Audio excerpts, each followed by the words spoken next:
Accessing library computer data. And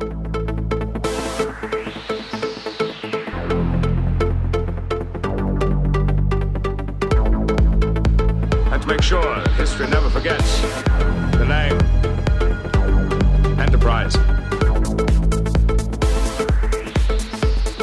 Hey everybody, welcome to the Penske Podcast. You haven't tuned in before. This is a podcast where we are running through all 178 episodes of Star Trek The Next Generation, giving our thoughts and feelings about each and every one. Right now we're up to episode 13 of season 6. This one is called Aquiel. It was directed by Cliff Bowl. Teleplay goes to Brandon Braga and Ronald D. Moore. Story goes to Jerry Taylor. It aired back on February 1st, 1993. In this one, the crew of the Enterprise investigates a mysterious death on a remote station, and Commander LaForge falls for the main suspect. Modi Operandus is here to talk about this one, so right after this, me and Modi are going to go deep on Aquiel. We were running a level 2 diagnostic of the message buffer. Nothing special. Rocha had been on edge all morning, but he'd been irritable ever since he got there, so I didn't think anything of it. We were halfway through the procedure when suddenly he attacked me. He grabbed me, threw me against a bulkhead. I yelled at him to stop, but he wouldn't listen. He took me by the throat. I broke free and tried to get to the weapons locker. I'm not sure what happened next, but somehow I got aboard the shuttle and left. We found her on our side of the border, heading towards Sector 2520. She's lucky my patrol ship did not destroy her vessel on sight. So we're gonna talk about Aquiel right now. I guess I'll start this one off by saying I don't think my esteem for an episode has fallen off quite as quickly as it does in this episode of Star Trek. Yeah, it takes a weird turn. Very, very sharp, weird turn at one point where it's like, this is an interesting episode. And then it really just falls off, like you said. I think the central mystery is really has a lot of potential to it. Yeah. And no, the murder mystery, it totally works. Yeah. Instead, they're like, you know what? This should be a weird Geordi romance story, and it's like, no. Every scene that they have, I'm just like, can we get back to the murder mystery? Is that a possible thing to happen? The only other thing that surprised me was that Reg E. Cathy, I think that's how you pronounce his name, is the Klingon in this episode, which is insane. He is Lester from The Wire for people who really are unfamiliar. Holy cow! I need to go watch this episode again.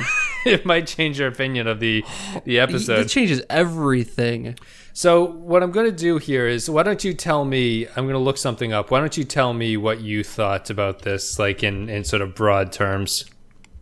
Broad strokes. Okay, yeah. So this episode, like you said, it's got a lot of intrigue that's interesting.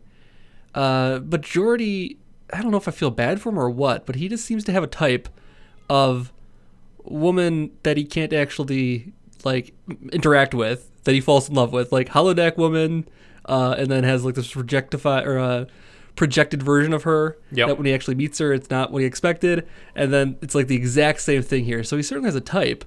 It's basically projecting whatever he wants to on these women that he's falling in love with constantly before he meets them. Right. Yeah. This one seems a little bit more manipulative, although I will argue that one of the problems I think with this episode is that in trying to make it a murder mystery, they threw in so many red herrings that eventually the story stops making sense at a certain point. What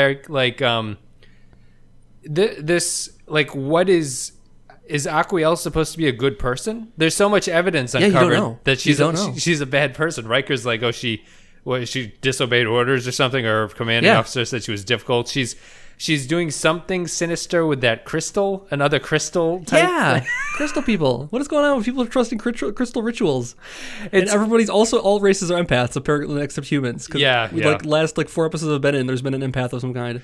Yeah, you have a lot of Troy, obviously, but yeah, there's that too. But not even discounting her, there's still a lot of empaths going on. There really are. So I think that's kind of my problem, is that eventually they start throwing in so many trying to misdirect the audience as to what's going on, that the story just doesn't make a lot of sense when it's all said and done. It's yeah, it doesn't. And had they committed to one of those, I mean, they know how it's going to end up, I guess, obviously at the end, but yeah, like you said, they keep throwing in little things that make you doubt her. They make you doubt the Klingon. They make you doubt everybody. Yep. Until you don't trust anybody anymore. Right. And then it just doesn't pay off because the ending is so ridiculous. Yeah, the ending is really... I think they should have made Aquiel the killer. Apparently that Or was... at least something. Like, she's manipulating Geordi somehow. Like, she seems like she's, like, not on the level, like, whenever Riker's talking about her. Yep. When you're in these scenes with Geordi, it's like, oh, everything's fine. And had they committed to something there and actually made her be duplicitous or made her something that she's shown as manipulative, because she doesn't have like they don't paint her in like black and white. They like put her in these gray areas of she doesn't get along with anybody apparently, and that's her problem, is that's why no one likes her, because she doesn't get along with anybody. And this Keith Rocha might have been a jerk, but he may just have been. She might just be difficult. Who knows? Right. Like, you never know. You never. I also feel she kind of wavers. Like I think she's supposed to be like quirky and kind of offbeat, but I don't think the actress really pulls that off. Doesn't sell it, no. So what you're stuck with is a person who's doing all these like suspicious activities, and then in the end is just perfectly scot-free of any kind of problem that she might have potentially had. And I agree that she should have at least had some kind of ulterior motive as to why she was covering up what happened on that station. Right. The whole like, oh, I don't remember thing. It's like, oh, that's really convenient. You don't remember. It's like, what kind of Riker's attitude towards it? Yes. But like, if you just did something more interesting with that than amnesia, like, just say, like, hey, give her a reason she'd be lying or something like that. Like, give her a reason. It's like, maybe she did get the gun and she thinks she did kill him. Yes. Like, that would be more interesting. Yeah. Because as it stands now, she literally just can't remember. Yeah. Being attacked by a guy and getting like, for no reason she can't remember this story that she went through. And she's not convinced she did anything wrong. And Geordi's not convinced she, like, immediately trusts her constantly. Yeah, even though there's mounting evidence against her. He always trusts her and is like, we're going to get through this, baby. Don't worry. This is a terrible episode for Geordi. Geordi. He comes off really, really pathetic in a weird way where the rest of the crew is very suspicious, which is not at all how the crew works. And in this episode, they're just immediately suspicious, except for Geordi, who buys the story. It's not even that he buys it; he's actually right. And that's the thing too. So stupid. Yeah. It's yeah. No, there's a lot going on here. Go There's ahead. a lot going on here. There's the whole vlog angle of it, of proto vlogs of this woman sending messages to her sister, I guess. Like, I thought there would be something at least a little more interesting going on here. Like, maybe she's got a twin sister and we don't know it's a twin because we never see the sister, and this is who we're actually meeting here. Like, that would be way more interesting too. I think something besides this gloop alien. Please. I think the gloop alien, which that was terrible. I thought the first act here was really strong. I thought it was, even though it kind of reminded me of like point and click adventure on PC in the early 90s, sort of, where it's just like you watch a person talk to you for a little bit. It's that game Her Story that came out where it's all interviews that you're seeing, only it's one side of the interview kind of thing. Yeah, Myst would be the same, because you get the pages for the book and the brothers in the book start talking to you. So, FMV, yeah.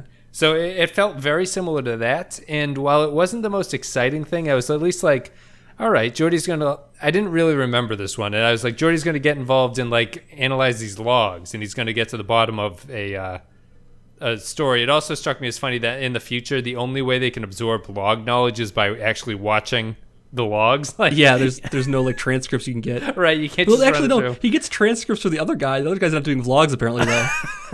It's like, oh, I need the transcripts from this guy's communications. He's not doing vlogs. And even Picard is doing audio recordings when he's doing his captain's log, apparently, unless it's just getting dictation. Right. Yeah. It's just weird. She's leaving these seeming slightly unhinged, although she is alone with one other person, so maybe you could get around that. Like, they're out apparently in the middle of nowhere with just one other person. So they leave these logs, and Geordi starts watching it. He has a really terrible scene where Riker asks him what she's like, and he gets like all like lovey-dovey about it. He's very romantic about it. Yeah, and Riker, I'm a little embarrassed for Riker that Riker seems so supportive of what was going on for a little bit, even though he does have the great scene in the middle where he's like, "Listen, as a friend, you need to fucking pull your shit together here." Yeah, I liked that scene actually. That was a good thing actually. That was cool. I'm trying to figure out what the point of the vlogs was. I mean, it's to give us, like, to make us like her is the idea I would imagine behind them, but it also, like you say, it paints her in this little unhinged thing where she's talking about this dream. Yes. And all this, like, this stuff that doesn't matter. Like, oh, it was the room again, and I saw my mother, and it was the room full of doors again, and like, and it sounds this terrifying. This isn't coming back around, is it? Right? Yeah, and it sounds like that's going to lead us, and it sounds terrifying as hell. Yeah. But it's really just to kill time because filler. Yeah, she eventually comes back. Clearly, like the Klingons capture her. She has somehow escaped in a shuttlecraft and gotten away. She doesn't remember why. Reggie Cathy, the Klingon, captures her and brings her back. And at that point, I do enjoy the first scene where they bring her back and reveal her, and the Klingons are, answering the questions or whatever, and they have there's a mystery about what happened to her. I really like that scene. I think it works out pretty well. It's everything after that, it starts to really fall apart pretty drastically. What did you think of the use of Klingons as the other race? Did you think that worked? Well, I did up to a certain point, because I liked that they had the disruptor angle of it, because it's like, oh yeah, it could be a disruptor that causes this. Like, it's something we've never seen before. Yeah. And I liked that they had, I don't know if they wrote it backwards, like they started like, oh, we need something that's going to make it seem different so that it couldn't be a phaser. Like, okay, we'll make it Klingons, and then they write the Klingons into it. I don't know how they came to that exactly. Yeah. But I didn't mind the. I actually thought it was pretty interesting that the God, I'm gonna remember his name here. The ranking Klingon officer is actually pretty damn reasonable. He's the most reasonable Klingon in the galaxy. It seems like. That's why I kind of questioned it. I felt that for Klingons, he gave in very easily to everything that Picard wanted to do. And so I just got lucky with the most diplomatic Klingon ever. Well, he kind of embarrasses him earlier by saying he has the great scene about Gowron. He's going to contact Gowron directly, and that's this episode, right? At least, yeah. Yeah. That happens in this one. Yeah, so there's a little bit of playing off of that angle, but at the same time, I felt they could have gone with an anonymous species that we had never seen before, just to. I guess we're supposed to believe the Gowron thing is enough to motivate him. It felt to me like the Klingons gave in very easily, especially when the guy's clearly lying and he's like, tell the truth. And he just goes, yeah, you're right. I actually broke in and I looked up the logs and everything like that. It felt a little bit weird. I mean, yeah, I guess Picard is a well-known quantity with the Klingons. Yes. Is at this point. So, I mean, this being this late in the series, it doesn't strike me as that weird that he could just be like, you know what, I'll go talk to Gowron, we're good buds. Yeah. So it doesn't bother me that much. Yeah. But just the fact that, like you said, he did acquiesce a little bit too easily once he said that, and there was no conflict whatsoever. He never took his own person's side over it ever again after that scene. No, and he never defended him again. I don't trust you. The Klingons didn't have anything to do after that. Yeah. They were really just there for I feel. In a better written script, they would have had something to do with it, or something. They would have kept being involved in what the storyline was going on. They could have done so much more with this episode, man. They really could have. Apparently, so I'll read a little bit of stuff for you that you can fire back at me. Apparently, it's based on a 1944 film called Laura, which I've never seen. It's a detective investigating the murder of a woman named Laura, falls in love with her, only to discover that she is alive and may herself be the killer. Okay. So that's an interesting premise, and that's a good premise. That's the premise that the show should have wanted to do.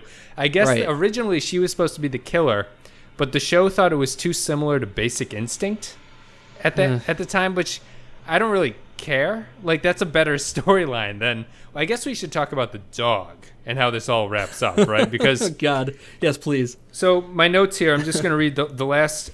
My page of notes here started off very detail oriented. I have thoughts that are actually in a sentence form. My last things are, Jesus, this Geordi stuff is terrible. Is Geordi an idiot? Is the dog too obvious? What a terrible resolution. So, do you think that they pushed the dog too hard in this?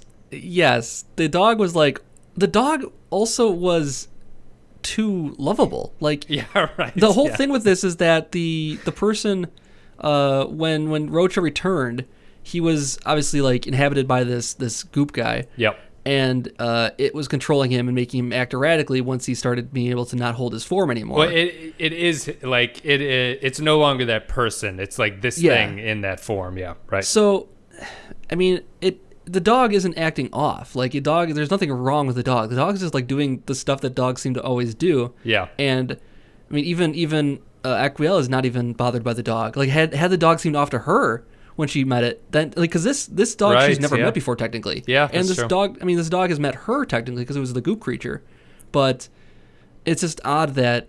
I don't know. I thought they were going someplace else. I mean, I fully forgot about this episode too, so I thought they were going someplace else with this completely. Yes. And my mind was way more interesting than what actually happened. No, it's real.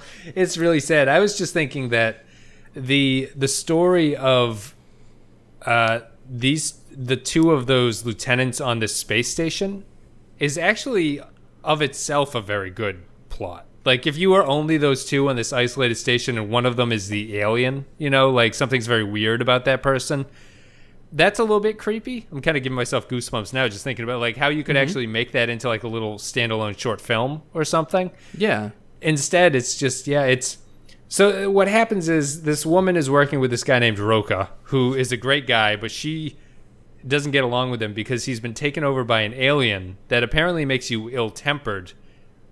He attacks her. She gets away. The guy attacks the dog in the meantime, becomes the dog. And then the dog is rescued by the Enterprise and lives in the ship with the Enterprise in Geordi's room, apparently. But the dog is not ill-tempered whatsoever. Yeah. Well, is they never got along, Rocha and Aquiel, but did that happen? Did they start not getting along after the possession of the thing happened? She never met him as a non-possessed creature. Okay. Yeah. That's so weird. It's very strange. Yeah. Yep. It's they could do so much more with this. Like, they could. Okay, so you have two people stuck in a thing together, going like you can do like a psychological like cabin fever kind of thing. Yep. Of like you can't tell if you both are going crazy or something that actually is going on. Yep. And then you can have one person possessed by this thing that's actually making it erratic, that's making it seem like you're going crazy yourself. Right. And you're not because it's something else going on. That would be more interesting to me too. Well, like you said, that would work as a short film. They'd have to based in this universe. They'd have to tie it into the show, right? So, but I could see them doing that by him exploring the logs. Like if the logs were the only thing that were left, you could explore this whole is who's going crazy, like what's happening, and then you somehow tie it into the cast. But they don't do anything like that. They bring Aquiel, and I guess apparently this was supposed to be the start of a long-term serial relationship for Geordi on the show. Huh. Okay. Because they do leave it pretty open at the end there. They do. They leave it shockingly open to the point where it's surprising she doesn't return. But they were upset, or not upset, but they were trying to replace the O'Brien dynamic because the O'Briens are no longer on the show. Yeah. Okay. And it just doesn't really work. So what do you think the point of the stone, the empathy stone, the telepathy stones, or whatever the hell that was? Given that we just had a couple episodes ago a similar stone ritual where a thing happens when you hold it with the person, it probably just seems like another red herring that they're trying to throw at us. Yeah. Given that we are likely familiar with the show at this point. It felt terrible. Yeah, it's a total red herring, but it also it's a shitty red herring because there's no reason for this woman to be doing this. Right. Because I am wanted for murder and under suspicion for that murder and people I know just died and I'm on the run. But let's take our sex to the next level while we're at it, though. Because that was good earlier. This is going to be really good, and I'm in the mood. Killing people gets me in the mood for this. There's a lot of implied sex in this one. I also think there's a scene towards the end when Riker is talking to Geordi, and Geordi's laying on the bed with the dog, and I don't think they should ever film anyone laying on a bed like that. It's just it's inappropriate. I don't need to see these guys lounging around like that. It made me feel.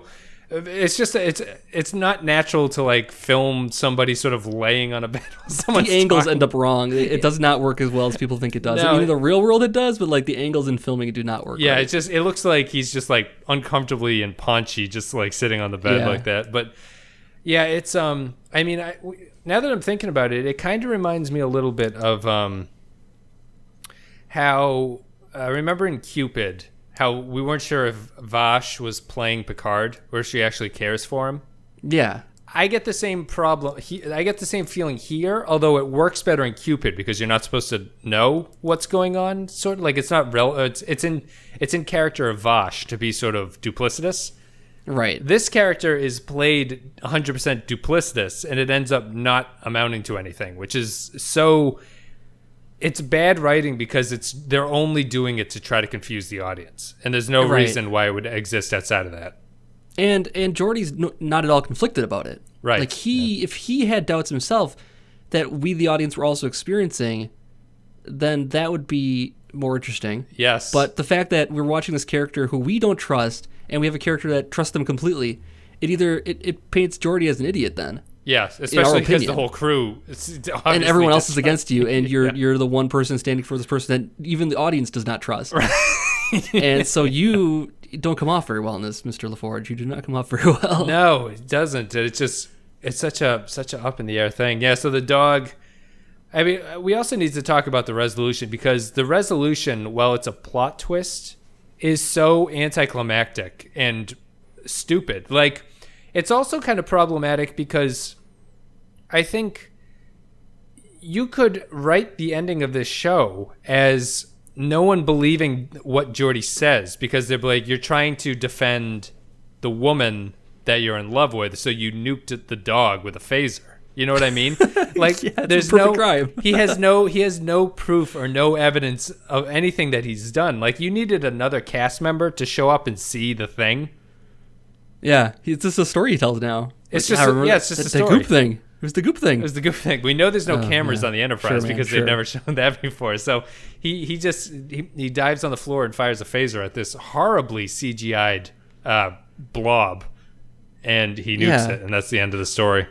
There's a moment where this show has some promise where, like, they ask the computer location of Aquiel, and they're like, Aquiel is not on board. I'm like, now it's going down. See, she's not actually there. Right. And, like, then she's off ship. She's at the other place. Yeah, like, that's not interesting at all now. He's like, nobody thought to ask if she was on board. The computer's telling you the answer. You guys just never asked the computer. But it turns out it's not interesting at all. Yeah, I think now that I'm sort of narrowing my vision, I think the episode all goes downhill when they identify the coalescent organism. You know? Yeah, because it's like, oh, okay, yeah, we figured it out now. Right, and I don't know if like this thing we've never heard of before, or since. Or since, or like, or it just pops in magically when the resolution needs it. I wouldn't mind if the plot kept her or kept that organism in it. It needed to amplify that mystery a little bit. Like, I think it was such a shitty decision to make the dog be the being. It's just like so. You feel like everything you've watched, easy. it's too easy. It's just pointless to have gone through all that. Yeah, and now we feel like we're just betrayed by the show. plus the image of that dog like morphing. Yeah. Is just seared in my brain forever, and I can't unsee it. It's got that great, it's just a dog's stretch face. It's, oh god, I can't unsee it now. I close my eyes, and it's all I see. It's when you like draw a face on a balloon and then increasingly blow the balloon up. Yeah, it's just exactly what that was. And also, they shot it in a way that they needed as much room around the dog, so the dog is just sitting in the middle of an open space, and then they blow it out like that. It's just terrible. So let me read you some seriously green screen. Yeah, some feedback here. Where the hell is it? Oh, Mara the dog was played by Friday. That's Harrier Mix. That's okay. Kind of interesting. Where the hell is it? Oh. Several production staff members were disappointed with this episode, considering it to be the weakest of the generally good sixth season. Interesting. I think I kind of disagree with that, but I might just be enamored enough with the mystery that I don't care. In the companion to Next Generation, Jerry Taylor said that she felt Renee Jones was not suited to the nature of the series, and that she and the chemistry between her and LeVar Burton never clicked. Do you agree with that?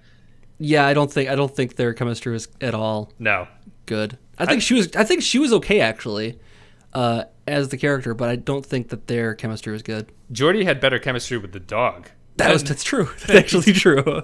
I think he also called the dog every single pet name. Like, he's like Pooch, Buddy, Pooch. Oh, it's your Pooch. Yeah, they said Pooch like 4 times in the cold open. Come on, Pooch, what are you doing in there, Pooch? And no one says Pooch, Geordi. When asked what he would have done differently in his time on Star Trek, Ron Moore stated that he would not have written Aquiel. That's good. I feel people... I don't think this is a very good episode at all, but I don't think it's catastrophically bad to the point where nothing works. It feels more like it's a huge disappointment than anything. Yeah. You know? Yeah. I don't know. It's like the kind of like good bad. I feel like it's the kind of it's bad enough to be enjoyable to watch kind of thing. Like because it fires as far as like it tries to trigger everything it can as far as a viewer is going to recognize as tropes for the show. Yeah. And that's what it's playing upon. It's playing upon prior tropes of the crystal that, takes control of a body, of the, Klingon that's hiding something, the duplicitous woman that randomly shows up and all this stuff. Right. Like all these tropes that we've seen before, and it plays upon all of them at once because it's assuming that we're familiar with the show, I think, at this point. I agree with that. So before we go to final thoughts, let's wrap it up with one sort of discussion here. The show seems incapable of doing relationships at this point, right? Like it's just not.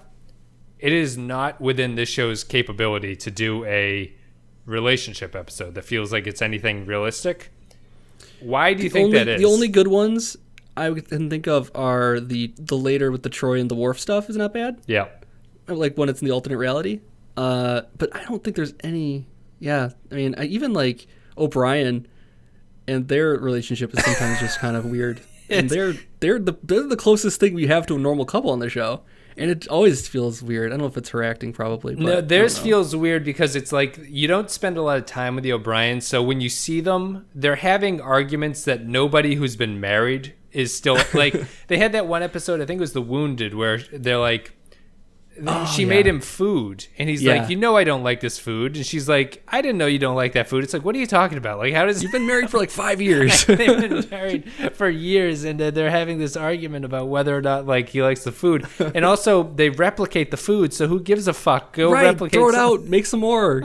Yeah. It's very, very silly. I think it's Why would you cook anything? Oh, I think it's a combination of...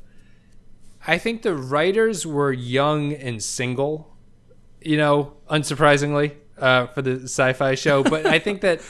stereotyping. I think that I never get the sense like they know what an actual relationship is like. And I don't know if it's because the show limits them in that regard. It feels like a combination of everything. It feels like the writing is a little bit off. It feels like the show can't support it. And it feels like it doesn't make a lot of sense for the characters whenever they get into relationships. Yeah, I would agree. And they try almost too often with it, I think. Yes. To shoehorn relationships in. But every single time, it's like Troy in a relationship that seems really gross, or Crusher in a relationship that seems really gross, or, I mean, the weird O'Briens. There's the weird... I mean, Picard and Crusher that's actually a little bit better because it's kind of this, like... what do you say, unrequited kind of thing? Yeah, well, it's almost better. Too subtle. Like I'd say that's nicely subtle. Yeah, I'd say Vosh is almost the more that's not bad either. Yeah, I like that relationship too. And that's as close as they get is Vosh probably. And Riker's like seems gross all the time. He does, but he's almost a parody of a relationship. Like it's not realistic. Like he's just kind of they've stopped doing it, but he's no longer just sort of obsessed with any woman that comes on the show. Take me to holodeck 5 or whatever he says. On that he's just had a better time there. Cool. Well, I think we've talked about Aquiel, which I think is a real disappointment of an episode, in my opinion. It has such potential. But let's go to final thoughts. We're going to take a break, play an audio clip. Me and Mo to come back. We're going to give our final thoughts and ratings for Aquiel. We found this Type 2 phaser in your shuttlecraft. It was taken from the weapons locker on the station. I told you I don't remember what happened. Maybe I did make it to the weapons locker. It was set to level 10. Standard procedure requires that all phasers are set in level 1 when they're put in storage. That means that somebody deliberately changed the setting. And then there's the matter of your conflict with Lieutenant Rocha. Rocha and I had our disagreements, but that does not mean I would kill him. Have you been able to remember anything that happened after he attacked you? No. Nothing. I suppose maybe in self-defense, Dr. Crusher tells me that in order to inflict the type of molecular damage found in Rocha's remains, It would take a sustained phaser discharge of at least 30 to 40 seconds. That doesn't sound like self-defense to me. Now, wait a minute. We haven't even established this phaser as the murder weapon yet. And even at level 10, I don't see how it could have done the damage medical evidence says it did. A phase disruptor like a Klingon weapon, maybe. Look, we're not here to make accusations. We're trying to find out what happened. Commander Morag is due here in 2 hours. Let's see what he has to say. Fine. And in the meantime, I'd like to go back down to the station and see if I can access Rocha's personal logs again. Good idea. Thank you guys for listening through that audio clip. And now we're going to go to final thoughts and ratings. If you're on YouTube, you can click in the upper right-hand corner of the video. It brings you to a poll function, and you can vote on what you think on our scale of 1 to 5 you're going to give this episode. Modi, before I let you go first with this, good or bad title for this one? It's not the worst we've ever seen. It doesn't denote anything when you hear the title. It doesn't tell you anything about the episode, except you think there's going to be a woman named Aquiel. And it doesn't, I don't know if had they written this better, it might be a good title, maybe? Because she's not the most interesting thing going on. Had she been some type of manipulative thing that's like, convincing Geordi to help her out and is tricking him or something like that, where she's actually more of a focus here. Yep. Or has some agency of some kind, then maybe, but it seems like more things are just happening to her than she's actually doing. So it doesn't seem like she deserves a title necessarily. Yeah, I feel like it kind of perfectly encapsulates the episode because it sounds mysterious and intriguing, and eventually it just doesn't mean anything. There's like no reason for it to be called that. I felt in the spirit of red herrings, why don't they just call it "It's Not the Dog"? Right. Yeah. And then when it is the dog, you're like, "Oh, they got me."